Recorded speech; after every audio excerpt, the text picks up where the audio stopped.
Ninguém riu quando o Super Tucano entrou em combate. Riram antes. Riram da hélice, do visual simples, da ideia de que um avião turbohélice pudesse ter algum papel em guerras modernas. Para muitos analistas e pilotos de caças supersônicos, ele era apenas um treinador armado, um projeto modesto demais para um mundo dominado por jatos furtivos, mísseis inteligentes e radares de última geração. O erro foi achar que guerra moderna se decide apenas em alta velocidade e grandes altitudes. E é justamente por isso que entender essa história muda completamente a forma como enxergamos o combate aéreo atual. Se você quer compreender por que até caças modernos precisaram rever seus conceitos, vale acompanhar essa trajetória até o fim. Durante muitos anos, a aviação militar foi guiada por uma lógica quase absoluta: mais rápido, mais alto, mais tecnológico. Nesse cenário, aeronaves a hélice pareciam condenadas ao passado.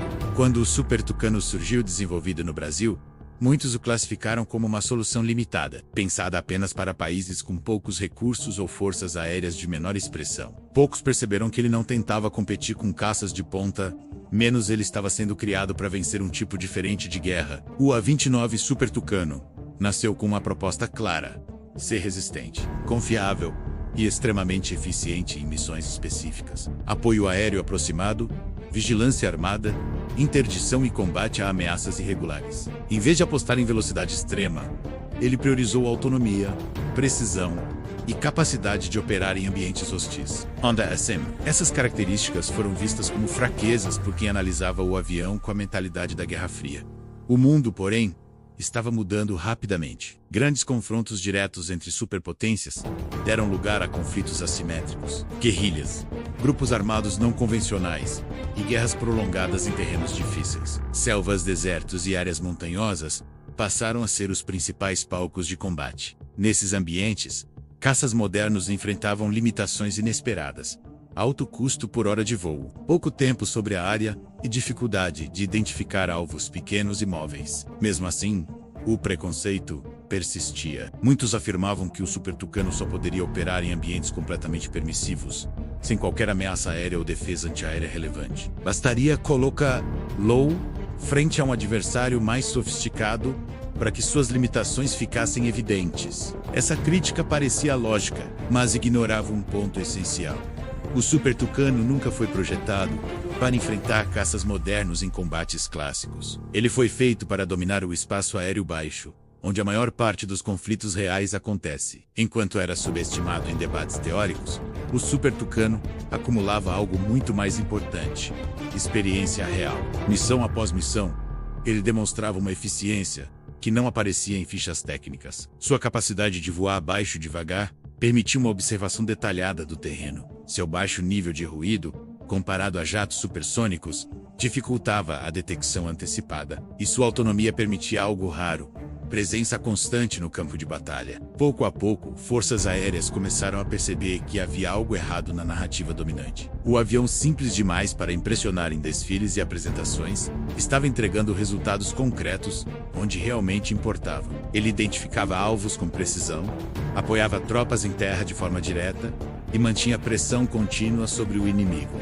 Tudo isso a um custo operacional drasticamente menor do que qualquer caça moderno. Exercícios militares conjuntos começaram a escancarar essa diferença. Em cenários simulados, o Super Tucano explorava brechas que caças avançados simplesmente ignoravam. Enquanto jatos passavam rápido demais pela área, ele permanecia. Enquanto sistemas complexos exigiam cadeias longas de decisão, ele reagia com agilidade. O avião subestimado começava a se transformar em um problema inesperado. A ironia era evidente. Aquilo que parecia ultrapassado estava perfeitamente alinhado com a realidade dos conflitos contemporâneos. A hélice que gerava risos era a mesma que mantinha o avião horas no ar. A simplicidade criticada era o que garantia confiabilidade em ambientes extremos. O Super Tucano não tentava parecer moderno, ele funcionava. E foi nesse ponto que a percepção começou a mudar. Não porque o discurso foi ajustado, mas porque os resultados falaram mais alto. O avião que ninguém levava a sério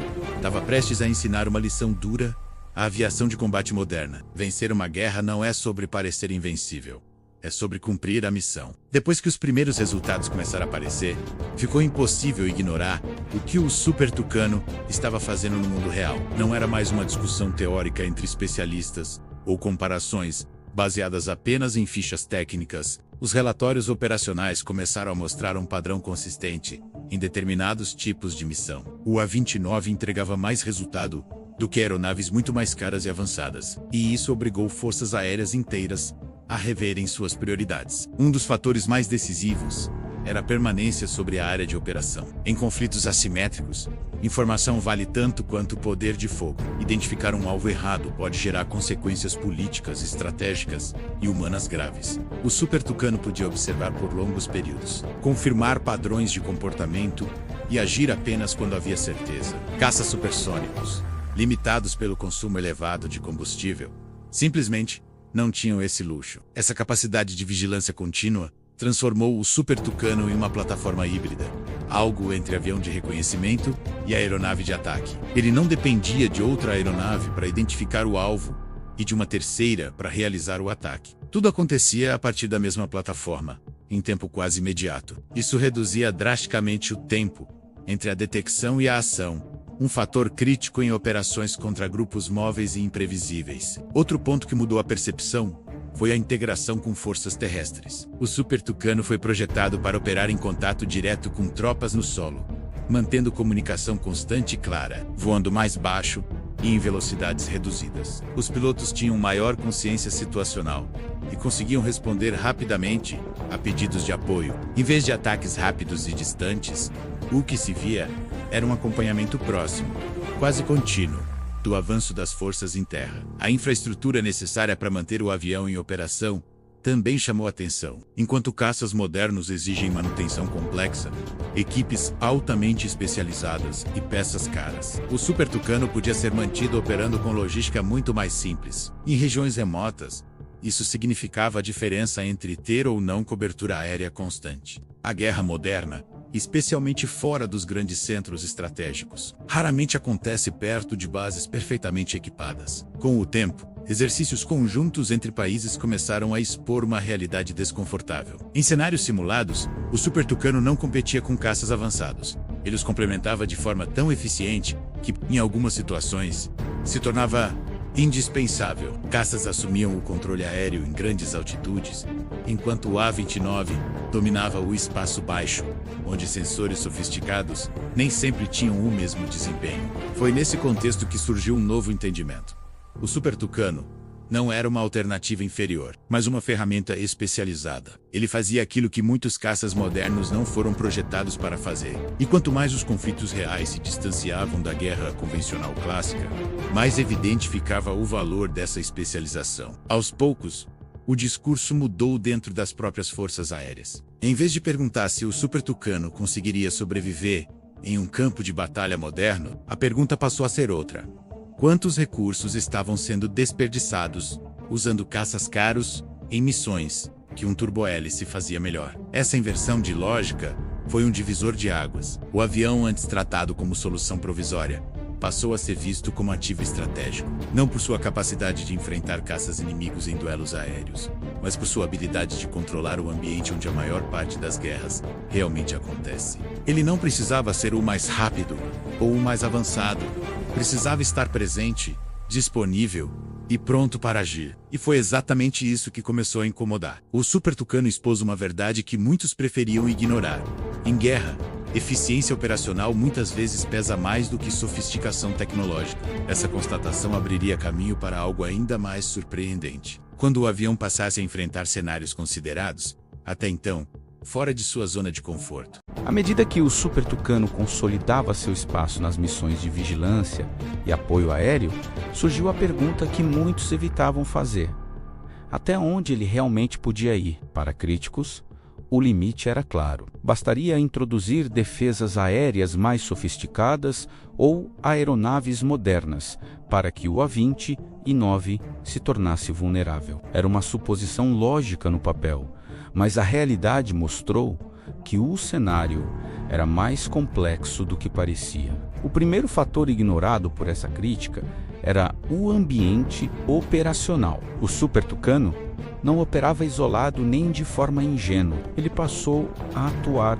integrado a sistemas de inteligência, radares terrestres, drones e satélites. Isso permitia que suas missões fossem planejadas com precisão, evitando áreas de maior risco e explorando zonas onde sua presença era mais difícil de detectar. Em vez de enfrentar ameaças de frente, o A-29 contornava, observava e escolhia o momento certo para agir, voando em altitudes baixas, muitas vezes abaixo da cobertura ideal de certos radares.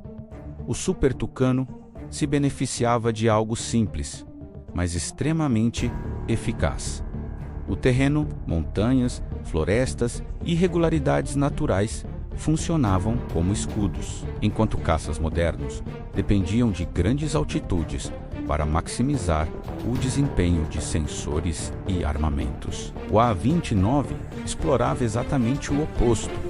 Ele se misturava ao ambiente. Outro ponto crucial era a assinatura operacional. Comparado a jatos supersônicos, o Super Tucano emitia menos calor e menos ruído, detectável à distância. Isso não o tornava invisível, mas reduzia significativamente o tempo de reação do inimigo. Em conflitos onde a ameaça vinha de sistemas antiaéreos, portáteis ou armas improvisadas, essa diferença podia ser decisiva. Menos aviso significava menos tempo para reagir. Durante exercícios militares mais complexos, essa combinação começou a gerar resultados inesperados. Em cenários simulados, o Super Tucano conseguia cumprir objetivos sem ser detectado por longos períodos. Quando o contato ocorria, muitas vezes já era tarde demais para impedir a missão. Não porque o avião fosse invulnerável, mas porque estava operando fora do padrão esperado pelos sistemas de defesa. A integração com caças modernos também evoluiu. Em vez de competir, o Super Tucano passou a operar em conjunto, atuando como elemento avançado de reconhecimento e pressão constante em baixa altitude. Enquanto jatos garantiam superioridade aérea em grandes altitudes, o A-29 mantinha o controle do espaço próximo ao solo. Essa divisão de tarefas aumentava a eficiência geral da operação. Esse tipo de cooperação revelou uma falha conceitual antiga, a ideia de que um único tipo de aeronave poderia resolver todos os problemas simplesmente não se sustentava mais. O Super Tucano mostrava que plataformas mais simples, quando bem empregadas, podiam ser decisivas, mesmo em ambientes tecnologicamente mais exigentes. Com o tempo, o discurso mudou novamente. Já não se falava apenas em custo, benefício ou eficiência em conflitos de baixa intensidade. Passou-se a reconhecer que o Super Tucano preenchia uma lacuna que havia sido negligenciada por décadas. Ele operava onde sensores sofisticados perdiam eficácia e onde a presença constante valia mais do que ataques rápidos e espetaculares. O impacto psicológico também não pode ser ignorado. Para forças irregulares, a presença contínua de uma aeronave que parecia nunca ir embora criava pressão constante. Não havia o intervalo de alívio deixado pela saída rápida de um caça supersônico. O Super Tucano permanecia, observava e lembrava a todo momento que o controle aéreo estava ali. Ao final dessa fase, uma coisa ficou clara. O Super Tucano havia ultrapassado o rótulo de avião limitado. Ele não substituía caças modernos, mas expunha suas limitações em determinados contextos. E ao fazer isso, obrigava planejadores militares a repensarem conceitos que pareciam intocáveis. O avião que muitos acreditavam ser apenas um coadjuvante começava a assumir um papel que ninguém previu. E essa mudança preparava o terreno para o momento em que até os caças mais modernos teriam de aprender a operar levando o Super Tucano em consideração, com o Super Tucano já integrado a operações mais complexas. O impacto começou a ser sentido não apenas no campo de batalha, mas também no planejamento estratégico das forças aéreas. O que antes era visto como um avião de nicho passou a influenciar decisões sobre doutrina, aquisição de equipamentos e até treinamento de pilotos. A presença constante do A-29 obrigou caças modernos a adaptarem sua forma de operar. Um dos primeiros ajustes foi na coordenação entre plataformas. Caças supersônicos, acostumados a atuar de forma quase independente, passaram a depender mais de informações fornecidas por aeronaves de baixa altitude. O Super Tucano, voando próximo ao terreno e com visão direta da situação, tornou-se uma fonte valiosa de inteligência em tempo real. Ele identificava alvos, confirmava movimentos e repassava dados que caças em alta altitude não conseguiam captar com a mesma clareza. Essa mudança alterou a hierarquia implícita no combate aéreo. Não se tratava mais apenas de quem tinha o radar mais poderoso ou o míssil mais avançado. A informação certa, no momento certo, passou a ser o fator decisivo, e nesse quesito, o Super Tucano frequentemente assumia a dianteira. Ele não precisava ver longe, precisava ver bem. Outro aspecto que forçou a adaptação foi o ritmo da operação. Caças modernos trabalham em janelas curtas de tempo, com ataques rápidos e saídas imediatas. Quando operavam junto ao Super Tucano, esse ritmo precisava ser ajustado. O A-29 mantinha pressão constante, enquanto os jatos entravam e saíam conforme a necessidade. Isso criou um modelo híbrido de operação, mais flexível e eficiente em conflitos prolongados. Exercícios militares começaram a incorporar esse novo paradigma. Em vez de cenários focados apenas em superioridade aérea clássica, passaram a simular ambientes onde a persistência era fundamental. Nessas simulações, caças que ignoravam a presença do Super Tucano frequentemente perdiam objetivos no solo. Já aqueles que aprendiam a trabalhar em conjunto ampliavam significativamente sua eficácia. A reação inicial de parte da comunidade da aviação de combate foi de resistência. Admitir que uma aeronave mais simples podia influenciar a atuação de caças de última geração não era confortável. No entanto, os resultados falavam por si. Ignorar o Super Tucano significava abrir mão de uma vantagem concreta em cenários específicos. Essa adaptação também trouxe mudanças na formação de pilotos, a valorização do voo de baixa altitude, da leitura de terreno e da coordenação direta com forças terrestres voltou a ganhar espaço. Conceitos que haviam sido deixados de lado em favor da tecnologia pura retornaram ao centro da doutrina. O Super Tucano não apenas executava missões, ele resgatava habilidades que haviam sido subestimadas. Ao mesmo tempo, planejadores militares passaram a reconsiderar a composição de suas frotas. Em vez de investir exclusivamente em caças extremamente caros, muitos perceberam a necessidade de equilíbrio. Ter aeronaves capazes de permanecer no campo de batalha por longos períodos passou a ser tão importante quanto possuir plataformas de ataque de alta performance. O Super Tucano, sem pretensão de substituir ninguém, acabou redefinindo o jogo. Ele mostrou que a guerra aérea moderna não é feita apenas de confrontos espetaculares no céu, mas de controle contínuo, inteligência precisa e presença constante. Caças modernos, para se manterem relevantes em certos cenários, precisaram aprender a operar dentro dessa nova lógica. No fim das contas, a maior lição não veio da tecnologia embarcada, mas do conceito. O Super Tucano provou que não existe solução única para todos os tipos de guerra e, ao fazer isso, forçou até as aeronaves mais avançadas a se adaptarem a uma realidade que haviam ignorado por tempo demais. Depois que o Super Tucano passou a influenciar a doutrina e planejamento, o debate deixou de ser apenas operacional e entrou em um campo ainda mais sensível: custo, eficiência e sustentabilidade de guerra a longo prazo. Em conflitos prolongados, não vence apenas quem tem a melhor tecnologia, mas quem consegue manter operações contínuas sem esgotar recursos, e foi exatamente aí que o A-29 começou a causar desconforto entre defensores de frotas baseadas quase exclusivamente em caças modernos.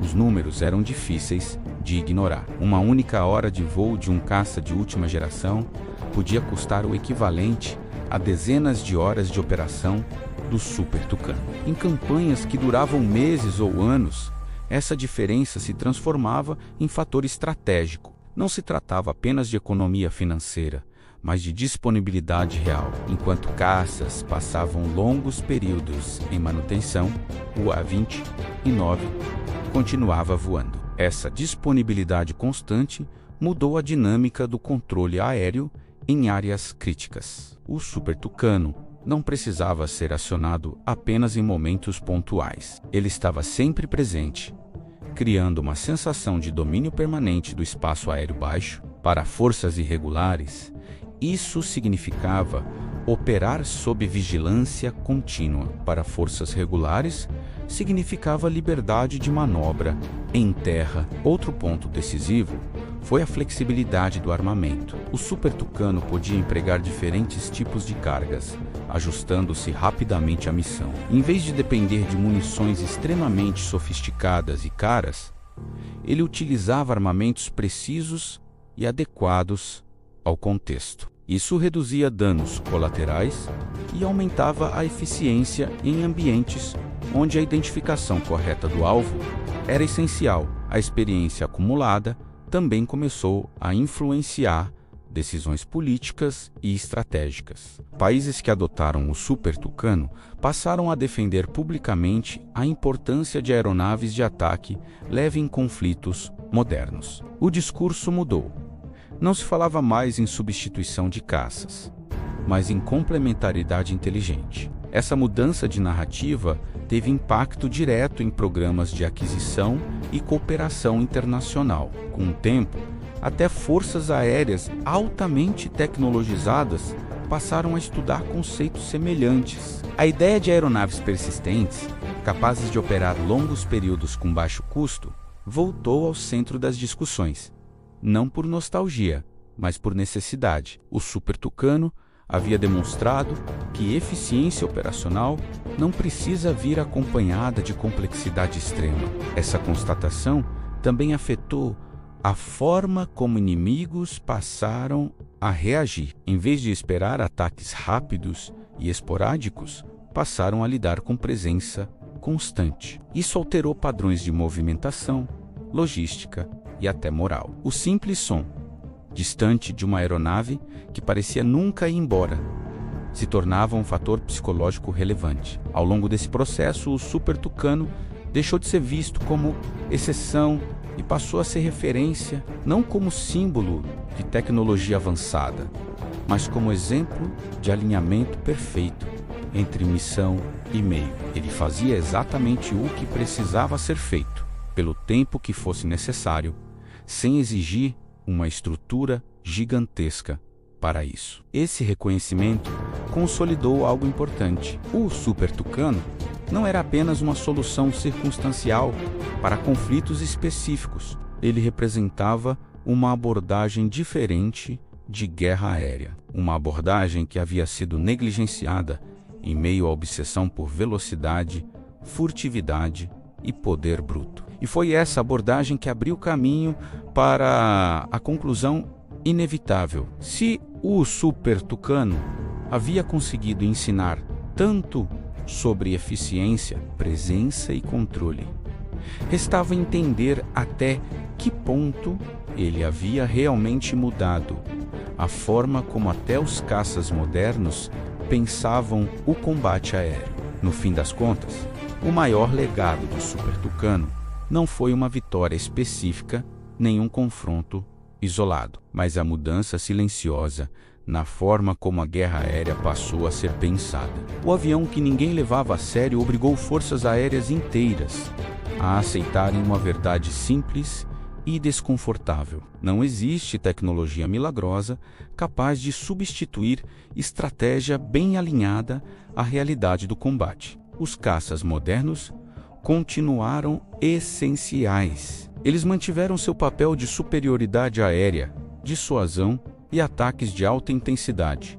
Mas algo havia mudado. Já não eram mais vistos como solução universal. O Super Tucano mostrou que, em muitos cenários, o verdadeiro controle do campo de batalha estava nas mãos de quem conseguia permanecer, observar e reagir com precisão, não de quem chegava mais rápido.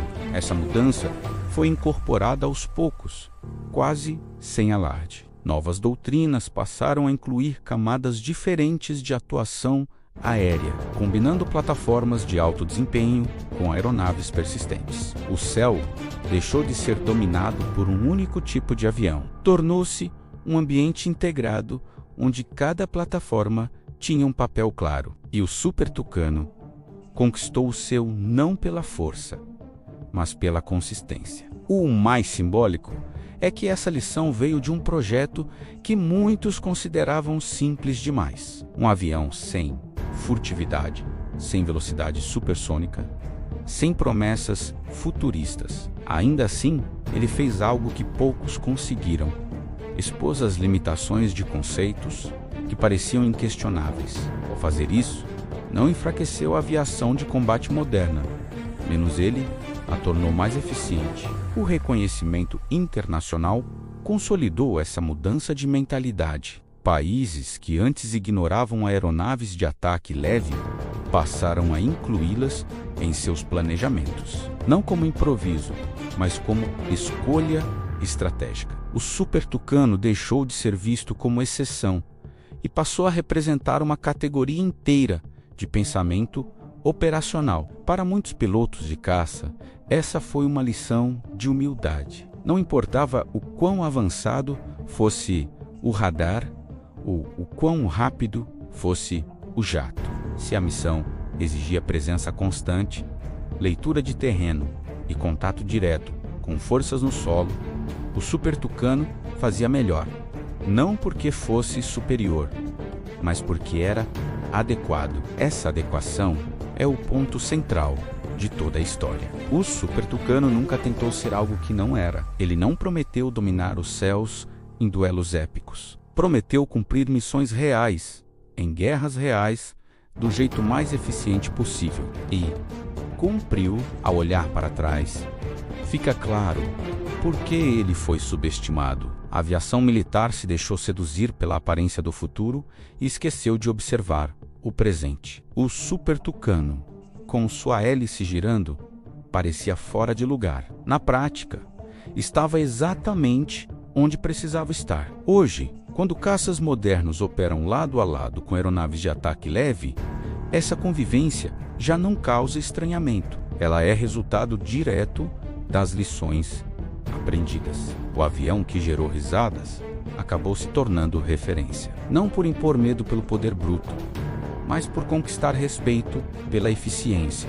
E essa talvez seja a maior ironia da história. Enquanto muitos buscavam a próxima revolução tecnológica, o Super Tucano mostrou que, às vezes, a verdadeira inovação está em fazer o essencial melhor do que ninguém. Ele não mudou o combate aéreo gritando, mudou em silêncio, missão após missão, até que ninguém pudesse mais ignorar.